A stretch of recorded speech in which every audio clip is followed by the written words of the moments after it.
நடுவர் தீர்ப்புங்கிற நல்ல கட்டத்துக்கு வந்திருக்கோம். அதாச்சும் கொஞ்ச நேரம் உட்கார சொல்லுங்க. ஒரு 5 நிமிஷம் உட்கார சொல்லுங்களேன். உட்காருங்க. வீட்டில் கோபமாங்களோ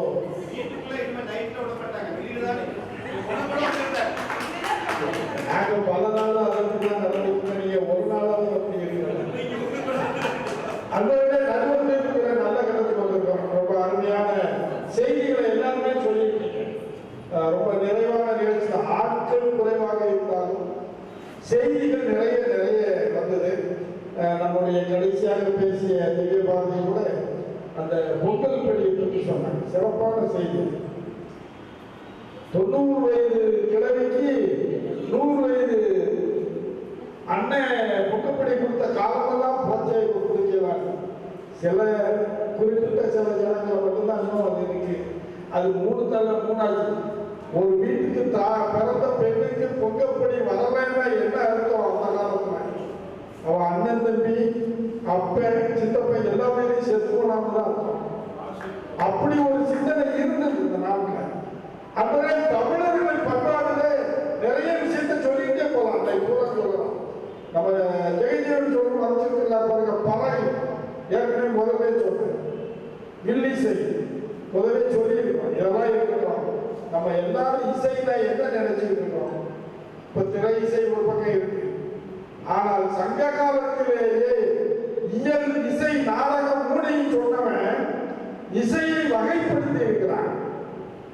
எல்லாரும் என்ன நினைச்சுக்கிட்டு இருக்கோம்னா அந்த தலைமை கவிஞர் இருந்தார் பார்த்தீங்களா, 60இல் ஒருவர் 20இல் ஒருவர் சொல்லி தெலுங்கருடைய ஆதிக்கம் வந்த பிறகு இங்கே இசை வரிசைப்படுத்தப்பட்டது. அது 300 வருஷத்துக்கு இடையில தான். நம்முடைய எட்டயபுரத்திலே ஒரு தீட்சிதர் இப்படி ஒரு 3 பேர்கள் செஞ்சாங்கன்னு சொல்லப்படும். ஆனால் நண்பர்களே, சங்க காலத்திலேயே இசை இருந்திருக்கிறது. முல்லை மருதம் நெய்தல் குறிஞ்சி நான்கு நிலத்தை பாடுபடுத்துற மாதிரியே இசையும் பாடுபடுத்தி இருக்காங்க. கொஞ்சம் உதாரணம் வச்சுக்கிட்டோம்னா, இப்ப முல்லை திணைன்னு ஒரு திணை இருந்தது, முல்லை பட்டு ஒன்று இருந்தது.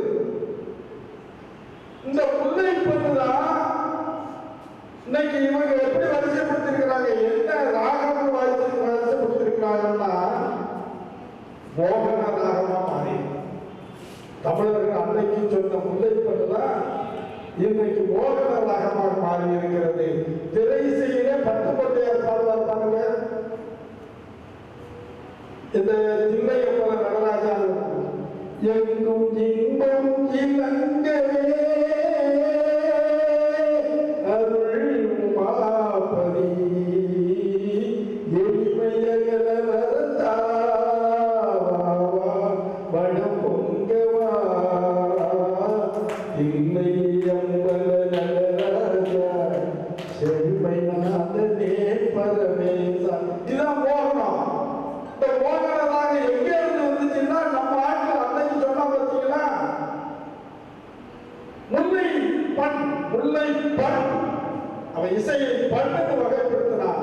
அதுதான் இப்ப அந்த குறிஞ்சி நம்ம சுந்தரி அம்மா வந்து கவிஞர் வந்திருக்கிறாங்க. குறிஞ்சி நிலம் இருந்தது,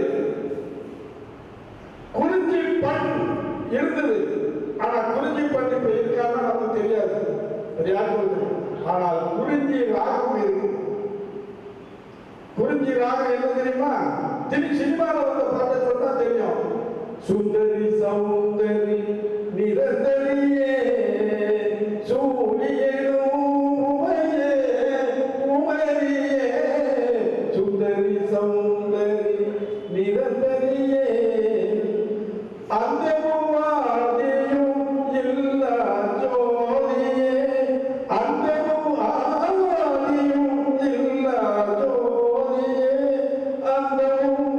ஆதியும் இல்ல ஜோதியே அந்த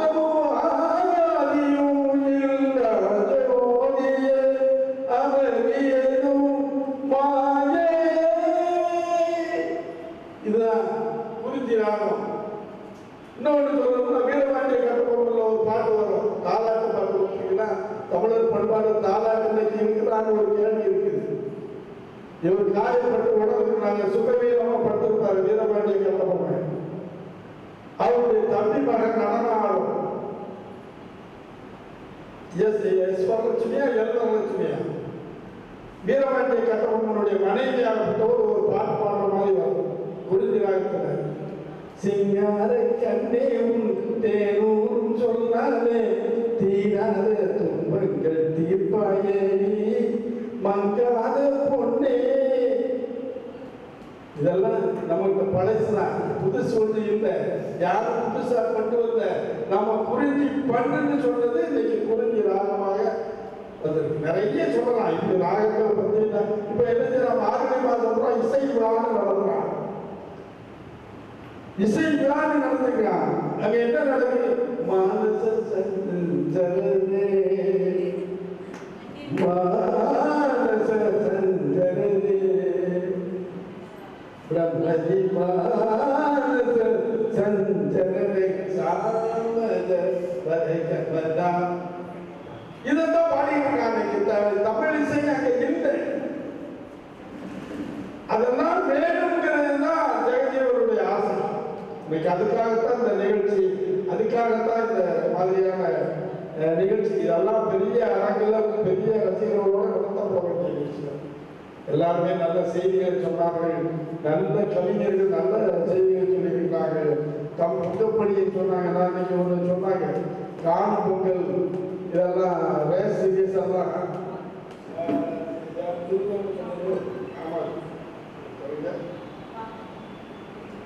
இப்போ காணும் பொங்கல் நம்ம சங்கரலிங்க ஐயா அவர்கள் நம்ம வீட்டில் உங்களுக்கு சிறு உள்ளதான சொன்னது. அவங்க பின்னால் இருக்கிற ஜோதிமணி தெரிந்தவர் அது எந்த வரமும் இருக்கும்போது ரைட் இருக்கு. இந்த சிறு கூட்டத்தில் ஒரு அணை பார்த்தீங்களா, பாலம். அந்த பாதை எங்க தாத்தா கட்டினது கான்ட்ராக்ட் 1936. அவங்க எல்லாமே செஞ்சதுனாலதான் நாங்க இன்னைக்கு நல்லா இருக்கோம். அந்த சத்தியம் 1000 பெண்கள், 1000 நாட்கள், அன்னையாவின் புண்ணியன் கோடி ஆங்கோர் 772 பள்ளிக்கூடத்தையும் கொண்டு வந்தாங்க. பையங்க ஏதோ ஒரு மாதிரி ஓடிட்டு இருக்கான். இன்னைக்கு நாட்டில் பழைய குடும்பங்கள்லாம் பார்த்தீங்கன்னா 3 தலைமுறைக்கு மேல நிக்கல. நம்ம ஒரு 6 தலைமுறையா நிலைக்கு இருக்கோம்னா அதுதான் காரணம். புண்ணியத்தை செய்ய, பாவத்தை செஞ்சிடக்கூடாது. தமிழ் பாவம் செய்ய சொல்லவே இல்லை ஒரு காலத்துல. புண்ணியம் செய்யணும். புண்ணியம் செய்யாட்டாலும் பரவாயில்ல, எவனும் கெடுக்காம இருக்கு.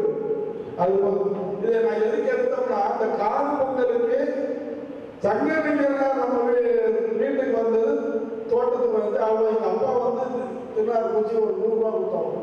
அது இன்னும் பத்திரமா வச்சிருக்கேன் அண்ணன் அப்படின்னு சொல்லி அதை அனுப்பி வச்சாங்க. அது காமிச்சு வச்சோம். அது எல்லாம் இப்போ பெரிய தமிழர்களெல்லாம் கூப்பிட்டு சிறப்பாக செய்வோம். 2 வகையான சாப்பாடு வைப்பாங்க. சைவம் சாப்பிடுறவங்களுக்கு சைவம், ஆமா அசைவம் சாப்பிடுறவங்களுக்கு மேலப்பாளையத்திலிருந்து அதுவும் வாய் பத்திரம் தராங்க. அவங்க ஓதி இருக்கணுமா. ஓதி இருக்கிறது வேற ஒன்றும் இல்லை. இஸ்லாமியர்கள் என்ன செய்றாங்கன்னா, அறுக்கும் போது பிஸ்மில்லான்னு சொல்லி அறுக்கும், அவ்வளவுதான். ஓதுறது தான், வேற ஒன்றும் இல்லை. எல்லாம் அவனுக்கு தாங்கிற மாதிரி. அது அவங்களுடைய கலாச்சாரம். நம்ம ஒன்றும் பெருசா ஒன்றும் பாதிக்கல, தமிழ்நாட்டில் பாதிக்கணும். ஆகவே அவர்களே, அருமையான பண்பாடு நம்முடைய பண்பாடு. அது சேதப்பட்டு விடக்கூடாது என்பதுதான் ஜெகஜீவனுடைய நோக்கம். அதான் 3 நாள் போன வருஷம் 2 நாள், இந்த வருஷம் 3 நாள் ஆக்கியிருக்கிறாங்க.